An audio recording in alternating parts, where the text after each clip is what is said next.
Hi friends, അപ്പോൾ ഇന്ന് നമുക്ക് ഒരു അഗ്ലോണിമ പ്ലാന്റ് റിപ്പോർട്ട് ചെയ്തെടുക്കാം.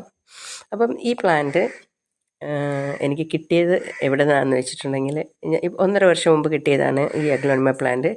ഇത് ഞങ്ങൾ വീട് വിൽക്കുന്ന സമയത്ത്, അതായത് 1.5 വർഷം മുമ്പ് ഞങ്ങളുടെ പഴയ വീട്ടിൽ, എൻ്റെ വീടിൻ്റെ ഓപ്പോസിറ്റ് വലിയ റബ്ബർ തോട്ടമൊക്കെയാണ്. അതിനകത്ത് ആ റബ്ബർ തോട്ടത്തിനകത്ത് എവിടെ നോക്കിയാലും ഈ ഒരു ചെടി കാണാമായിരുന്നു. അപ്പോൾ ഈ ഒത്തിരി ഇതിങ്ങനെ ചെടി നിൽക്കുന്നത് കൊണ്ട് സാധാരണ എന്തെങ്കിലും ഒരു ഇങ്ങനെ വളർന്നു വരുന്ന ചെടിയാണെന്ന് വിചാരിച്ച് ഞാനത് എടുത്തിട്ടേ ഇല്ല. സാധാരണ എനിക്ക് ഭയങ്കര ഇഷ്ടമാണ് ചെടിയോടെങ്കിലും നമ്മളിങ്ങനെ ഒത്തിരി കാണുമ്പോൾ നമ്മൾ വിചാരിക്കും അത് ചെടിയിൽ പെട്ടതാവില്ല, അത് ഏതെങ്കിലും കാട്ടുചെടിയോ എന്തെങ്കിലും ആയിരിക്കും എന്ന് വിചാരിക്കും. ഞാനത് എടുക്കാറേ ഇല്ല.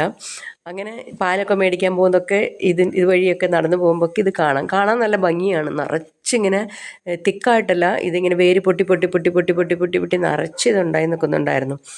അങ്ങനെ ഒരു ദിവസം ഞാനിങ്ങനെ ചെടി ഒത്തിരിയൊക്കെ വെക്കുന്നത് അടുത്ത വീടുകളിലെ ആൾക്കാരൊക്കെ എപ്പോഴും വന്ന് നോക്കുകയൊക്കെ ചെയ്യും. ഞാൻ അങ്ങോട്ടും ഇങ്ങോട്ടൊക്കെ ചെടികൾ ഷെയർ ചെയ്യുന്നതൊക്കെയാണ് ഞങ്ങൾ. അപ്പം എൻ്റെ അടുത്ത വീട്ടിലെ ഒരു കൊച്ച് വന്നിട്ട് എന്നോട് പറഞ്ഞു, ആൻറ്റി ഈ ചെടി വെച്ചുകൂടെ, നല്ല ചെടിയാണ്. അപ്പോൾ ഞാൻ പറഞ്ഞു, പോലെ അത് കാട്ടിൽ ഇങ്ങനെ നിൽക്കുന്നതല്ലേ എന്ന് ചോദിച്ചു. അപ്പോൾ അവൾ പറഞ്ഞു, കാട്ടിൽ നിൽക്കുന്നതല്ല ആൻറ്റി, ഇത് ആരോ വലിച്ചെറിഞ്ഞതായിരിക്കും ആ കാട്ടിലോട്ട്, അപ്പോൾ അതങ്ങനെ അവിടെ പിടിച്ച് വന്നതാണെന്ന് പറഞ്ഞു.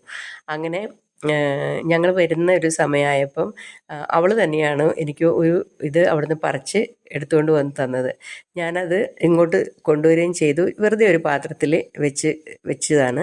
വെച്ച് കഴിഞ്ഞിട്ട് പിന്നെ അത് കുറച്ച് നാൾ കഴിഞ്ഞപ്പോൾ ഞാനിത് ചെടികളൊക്കെ സെറ്റ് ചെയ്യുന്ന സമയത്ത് ഇതെടുത്തിട്ട് ഈ ചട്ടിയിലോട്ട് വെച്ചതാണ് കേട്ടോ. അത് ഒരു വർഷം കൊണ്ട്, ഇപ്പോൾ ഒരു 1.5 വർഷം ആവാറായി. 1.5 വർഷം കൊണ്ടാണ് ഇത്രയും ബുഷിയായിട്ട് ഉണ്ടായത്. അത് മാത്രമല്ല ഇനിയും ഉണ്ടാകും, പക്ഷേ ഇതിൻ്റെ സ്പേസ് തീർന്നു. ഇതിനകത്തോട്ട് ഇനി വരണമെങ്കിൽ അത് ഭയങ്കരമായിട്ട് ഇങ്ങനെ അമുങ്ങി വരെയുള്ളൂ, നല്ല ഇതായിട്ട് വരത്തില്ല. അപ്പോൾ ഇതുകൊണ്ടൊന്ന് റിപ്പോർട്ട് ചെയ്യാമെന്ന് വിചാരിച്ചതാണ്. അങ്ങനെ കിട്ടിയ ചെടിയാണിത്. ഇതിനെ അപ്പോൾ സെർച്ച് ചെയ്ത് നോക്കിയപ്പോഴാണ് അതിന് ചെടിയേക്കാളും നല്ലതാണ് അതിൻ്റെ പേര് എന്ന് മനസ്സിലായത് കേട്ടോ.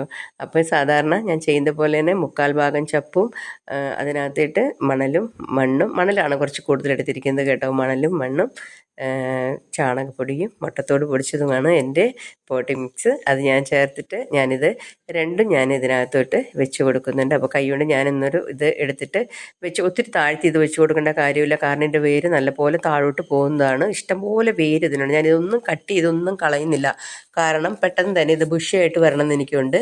ഒരെണ്ണം ഇതിപ്പോൾ വേണമെങ്കിൽ ഒരു 10 ചട്ടിയിൽ വേണമെങ്കിൽ നമുക്ക് വെക്കാം വെച്ചിട്ട്. പക്ഷേ നമുക്ക് സ്പേസ് കുറവ് കൊണ്ടും നമ്മളൊരു വീട് വേറെ മേടിച്ചിട്ട് പോകുമ്പോൾ നമുക്കിതെല്ലാം കൊണ്ടുപോകാനുള്ള ബുദ്ധിമുട്ടൊക്കെ ഓർത്തിട്ടാണ് ഞാനിതിപ്പോൾ 2 എണ്ണത്തിൽ വേരൊന്നും കളയാതെ തന്നെ ഞാനിതിനൊന്ന് കട്ട് ചെയ്തെടുത്തിട്ട് ഞാനിതങ്ങനെ വെച്ച് കൊടുക്കുന്നത് കേട്ടോ.